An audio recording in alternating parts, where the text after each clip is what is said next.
लाभालाभे सुहे दुःखे जीविये मरणे तहा समो निंदा प्रशंसासु तहा मानव।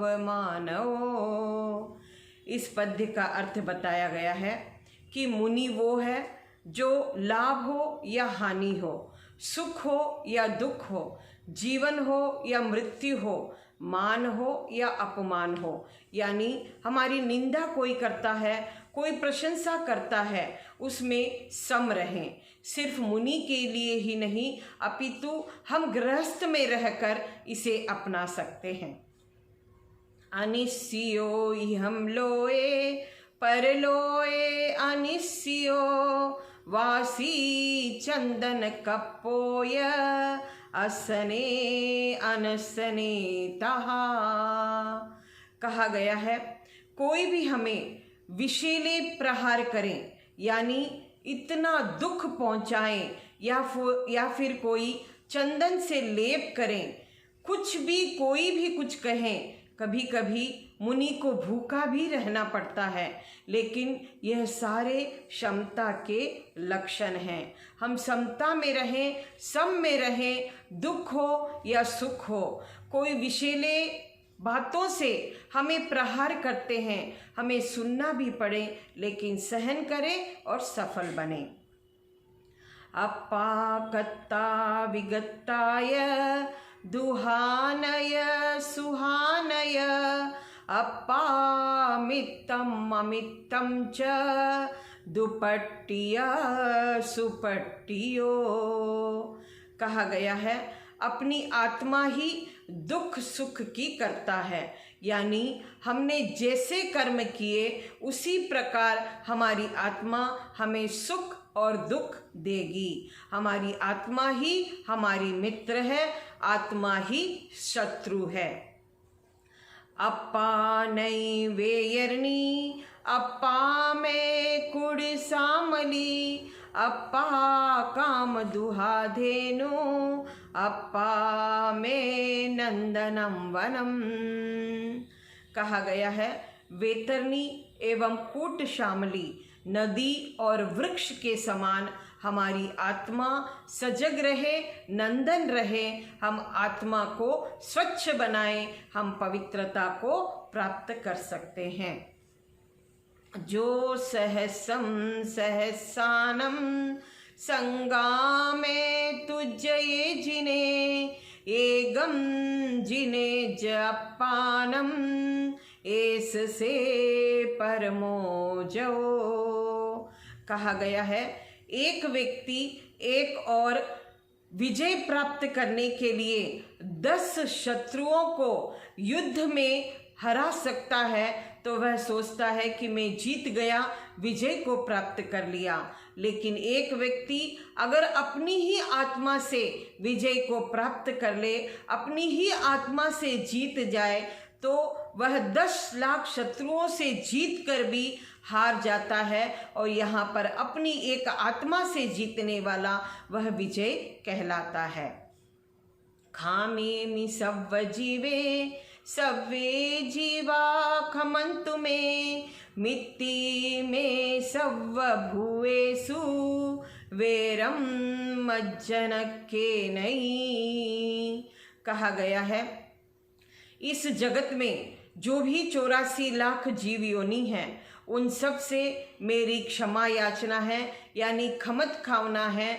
हम उनको क्षमा करें और वो सारे हमें क्षमा करें। किसी से राग द्वेष न रखें, किसी से वैर न रखें। सभी को किसी ने तकलीफ दी है, दुख दिया है, सभी को हम क्षमा करें, यह हमें भावना रखनी चाहिए। अरहंता मंगलम सिद्धा मंगलम साहू मंगलम केवली पन्नंतो धम्मो मंगलम। यानी अरहंत, सिद्ध, साधु और केवली ये चारों मंगल हैं। इनकी शरण में जाएं हम तो हम विजय को प्राप्त कर सकते हैं। अरहंता लोगुत्तमा, सिद्धा लोगुत्तमा, साहू लोगुत्तमा, केवली पन्नंतो धम्मो लोगुत्तमो। इस लोक में सर्वे सर्वा कौन है? इस लोक में उत्तम कौन है? अरिहंत, सिद्ध, साधु और केवली। इन चारों को हम उत्तम समझे और इनकी शरण में जाएं तो हमारा मंगल अवश्य होगा। अरहंते शरणं पवज्जामि, सिद्धे शरणं पवज्जामि, साहू शरणं पवज्जामि, केवली पन्नंतं धम्मं शरणं पवज्जामि। अरहंतों के, सिद्धों के, साधु के और केवली के शरण में जाएं तो हम स्वस्थ रह सकते हैं, मन से, वाणी से, और हमारी भावना शुद्ध रह सकती है। ऐसी हम वंदना करें, ऐसी अभिवंदना करें। यह अर्थ वंदना का अर्थ है। और इसके तुरंत बाद वंदना करनी चाहिए जिसका लय है, राग है, लक्ष्य है ऊंचा हमारा। भाव भीनी वंदना भगवान चरणों में चढ़ाए, शुद्ध ज्योतिर्मय निरामय रूप अपने आप पाए। ज्ञान से निज को निहारे, दृष्टि से निज को निखारे, आचरण की उर्वरा में लक्ष्य तरुवर लहलहाए। भाव भीनी वंदना भगवान चरणों में चढ़ाए। सत्य में आस्था अचल हो, चित्त संशय से न चल हो, सिद्ध कर आत्मानुशासन, विजय का संगान गाए। भाव भीनी वंदना भगवान चरणों में चढ़ाए। बिंदु भी हम सिंधु भी है, भक्त भी भगवान भी है, छिन्न कर सब ग्रंथियों को, सुप्त चेतन को जगाए। भाव भीनी वंदना भगवान चरणों में चढ़ाए। धर्म है समता हमारा, कर्म समता मय हमारा, साम्य योगी बन हृदय में, स्रोत समता का बहाए।